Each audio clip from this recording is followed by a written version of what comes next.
But a Home Secretary can never be complacent, and some things still need fixing. I'm pleased to be working with a brilliant team of ministers who I'm so pleased to see with us today. Tom Tugendhat, Tom Pursglove, Jeremy Quinn, Mims Davies and Lord Andrew Sharp, supported by our excellent PPSs, Gareth Davies and Sean Bailey. They all bring talent and expertise to the Home Office.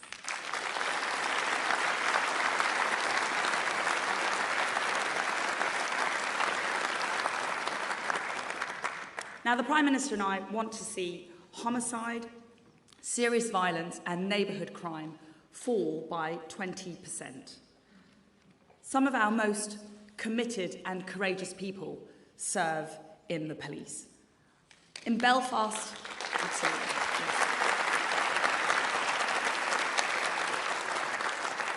In Belfast last week, I joined police leaders to pay tribute to those officers who have died in action. Their ultimate sacrifice is one for which we owe a huge debt of gratitude.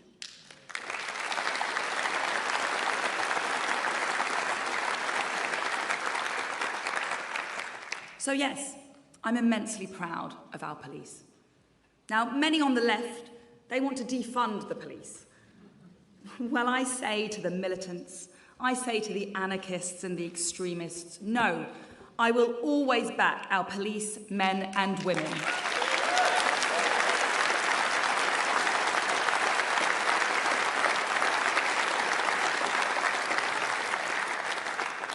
That's what being on the side of the law-abiding majority means. But we also need to be frank when things go wrong. Some police officers have fallen devastatingly short of the standards expected. We need to get back to common sense policing, empowering the police to tackle the issues facing the public, not policing pronouns on Twitter or non-crime.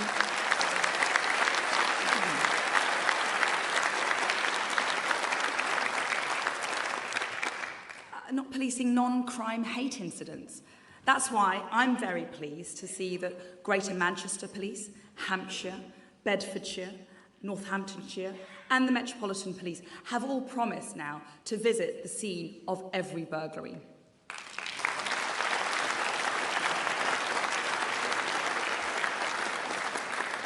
But the law-abiding majority expect every force to investigate every neighbourhood crime, and so do I. Drugs, car theft, vandalism and antisocial behaviour cannot be ignored.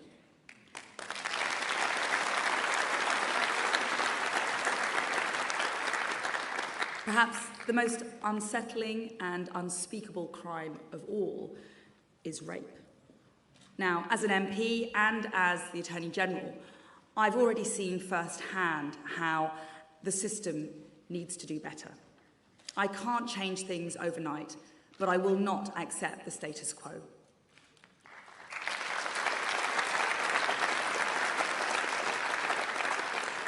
Now, policing is a public service and must be accountable to you, the public. That's why it's right that we publish league tables that show how well every force in England and Wales is doing in their fight against crime. You all have the right to know, and greater transparency will drive up standards. Now, the modern world inevitably brings new challenges. Our National Security Bill will ensure that law enforcement and intelligence agencies have the tools that they need to stay ahead of the country's ever more sophisticated adversaries. Yet everything starts from getting the basics right. We need common sense policing, unashamedly, unapologetically, on the side of the law-abiding majority.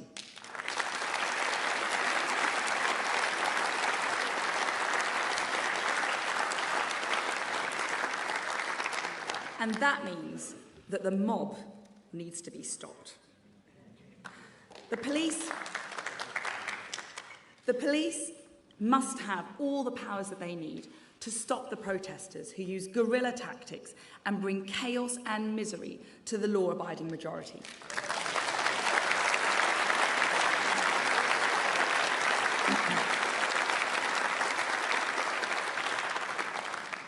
It's not a human right to vandalise property. It's not my freedom of expression to protest violently. No, you can't just start a riot or glue yourself to the roads and get away with it.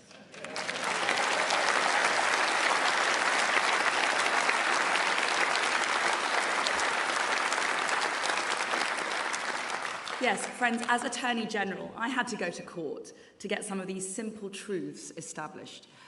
The judges agreed with me last week in the Court of Appeal in the Colston statue case.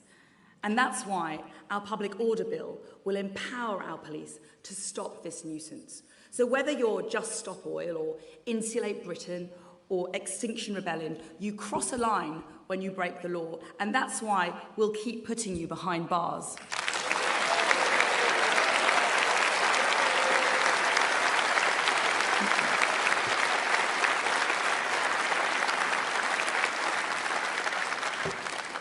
Now, it's very easy to say that the culture wars are a distraction. But make no mistake, the left are attacking our profound, elemental values, wanting to replace them with the poison of identity politics.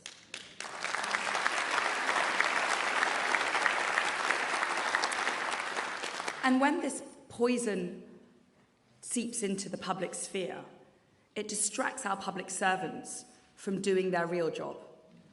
That philosophy dominates the Labour Party, whatever Sir Keir Starmer pretends. And that's why it's not only wrong for the police to take the knee, it is wrong for them to join in with political demonstrations. It is wrong for biologically male police officers to strip search female suspects. And it's not just that pandering to identity politics is a huge waste of time. They need to stick to catching the bad guys.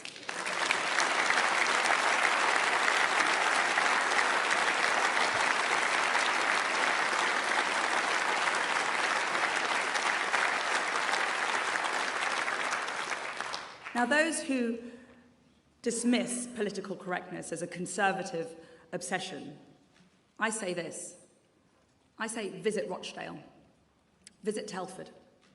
The grooming gang scandal is a stain on this country, and it's what happens when political correctness becomes more important than criminal justice. More PCs, less PC.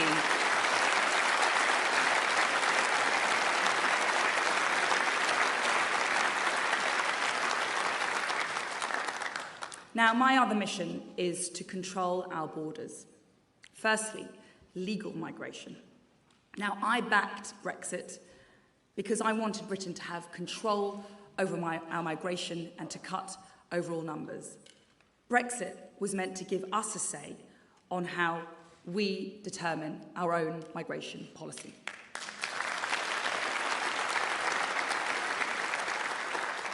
We should use our newfound control to deliver the kind of migration that grows our economy.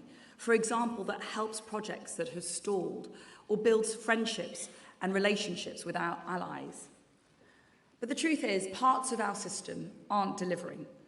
We need to end the abuse of the rules, and we need to cut down on those numbers that aren't meeting the needs of our economy.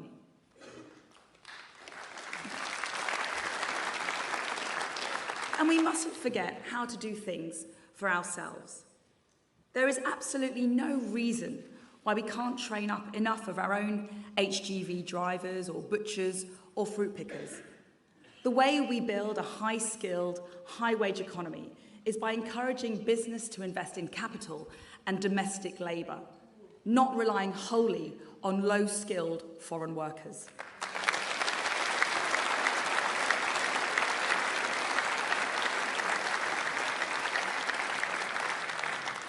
Now, this just isn't just about policy or economics for me. It's intensely personal. My parents came to this country in the 1960s from Kenya and Mauritius.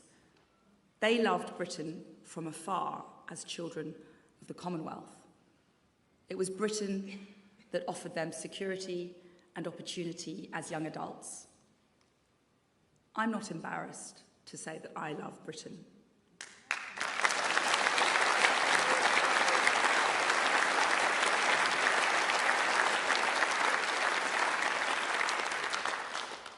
No Conservative is. It's not racist for anyone, ethnic minority or otherwise, to want to control our borders.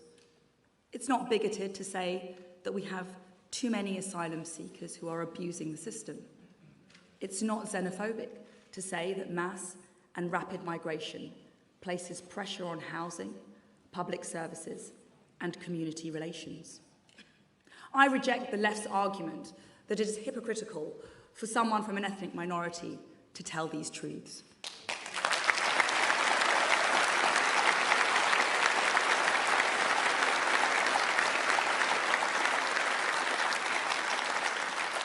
My parents came here through legal and controlled migration. They spoke the language. They threw themselves into the community. They embraced British values. When they arrived, they signed up to be part of our shared project because the United Kingdom meant something distinct. Integration was part of the quid pro quo.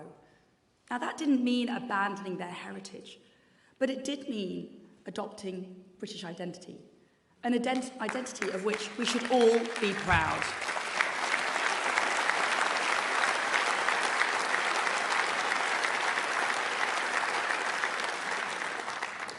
This is the best place on earth to come and live in, but I fear that we are losing sight of the core values and the culture that made it so. The unexamined drive towards multiculturalism as an end in itself, combined with the corrosive aspects of identity politics, has led us astray.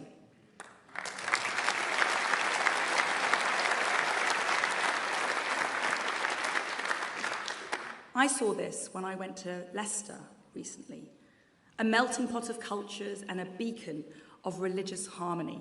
But even there, riots and civil disorder have taken place because of failures to integrate large numbers of newcomers.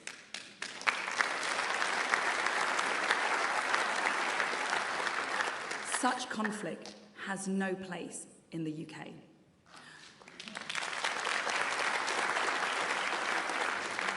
Or when we look at the Prevent scheme, we see how cultural tensions within communities are not being handled well enough.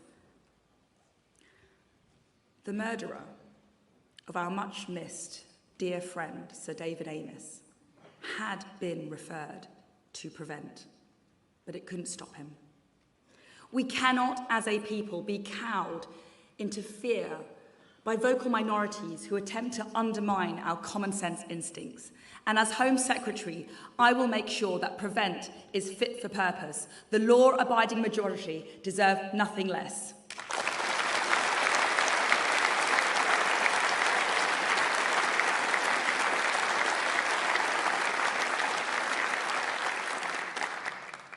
And lastly, we've got to stop the boats crossing the Channel.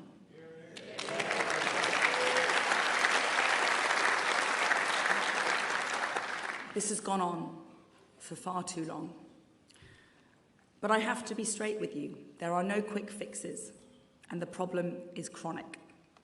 Organised criminal gangs are selling a lie to thousands of people. Many are drowning in the Channel. Many are leaving a safe country like France and abusing our asylum system. So what's our plan? Firstly, our work with the French has prevented about half of all the crossings. Now, I know that that alone will not work, so I will work closely with the French to get more out of our partnership, both on the French coastline and further upstream against the organised criminal gangs. Secondly, we need to find a way to make the Rwanda scheme work.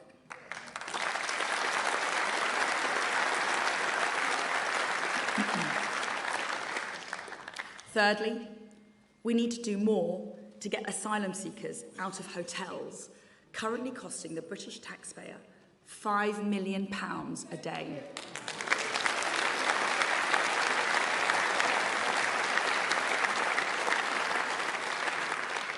And fourth, we cannot allow a foreign court to undermine the sovereignty of our borders.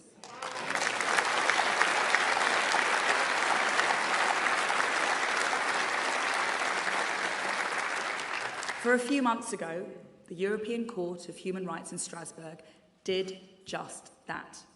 By a closed process, with an unnamed judge and without any representation by the UK, a European court overrode our Supreme Court. And as a result, our first flight to Rwanda was grounded. We need to take back control.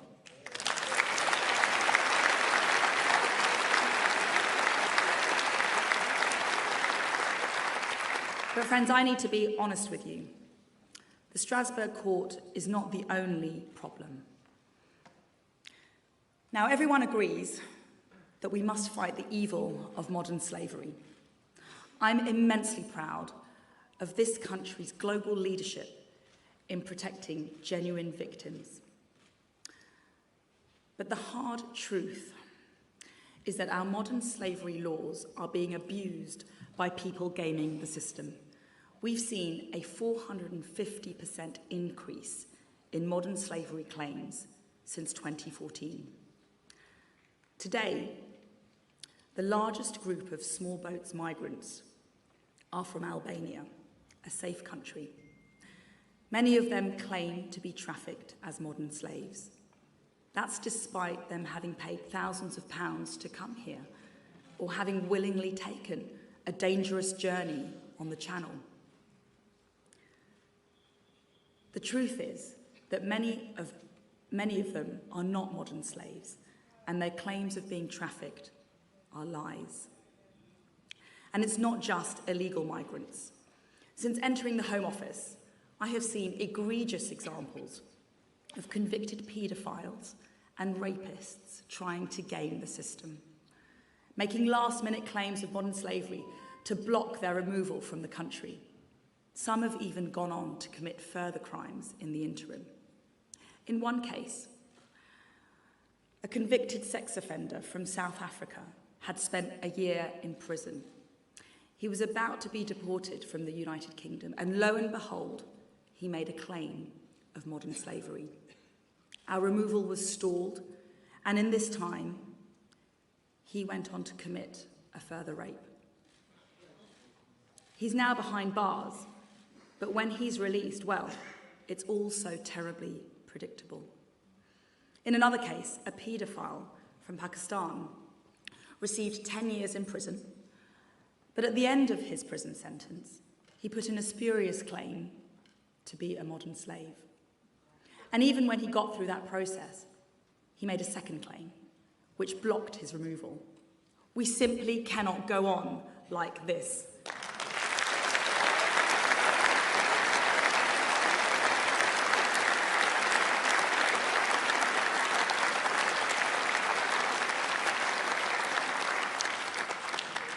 We need to make sure that our system strikes the right balance.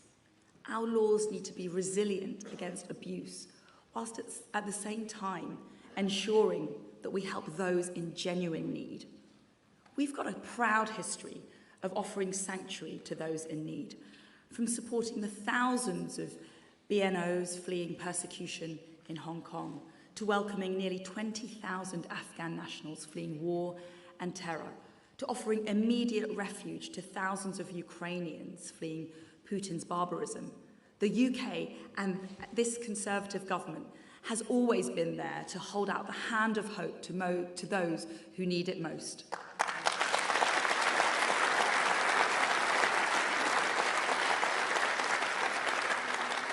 But the law simply isn't working. It isn't working in the interests of the British people or people who need our help the most.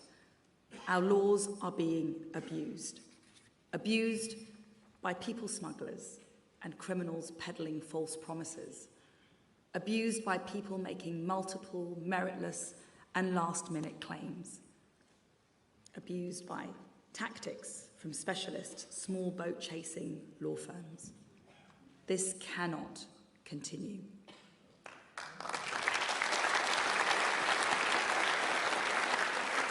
So, Conference, I will commit to you today that I will look to bring forward legislation to make it clear that the only route to the United Kingdom is through a safe and legal route.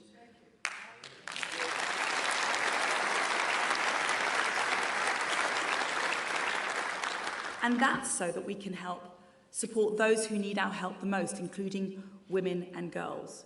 So if you deliberately enter the United Kingdom illegally from a safe country, you should be swiftly returned to your home country or relocated to Rwanda.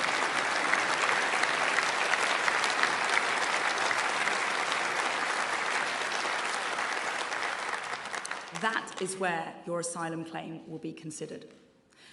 UK policy on illegal migration should not be derailed by abuse of our modern slavery laws, Labour's Human Rights Act, or orders of the Strasbourg Court.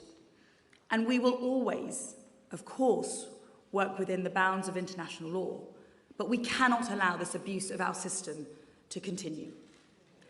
And of course, at the same time, we need to stamp out illegal working practices.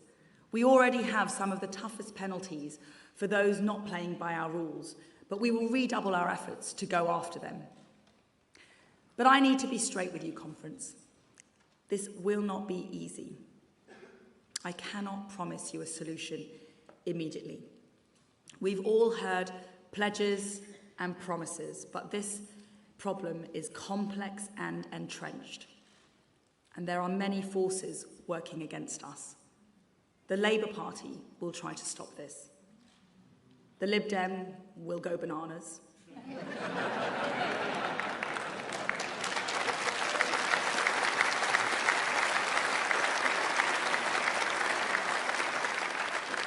The Guardian will have a meltdown. As for the lawyers, don't get me started on the lawyers. And I'm a recovering lawyer. But what I can pledge to you is my total and undeniable and unfettered and unconditional commitment to doing whatever it takes. And despite those obstacles, I won't give up on you and I won't give up on the British people.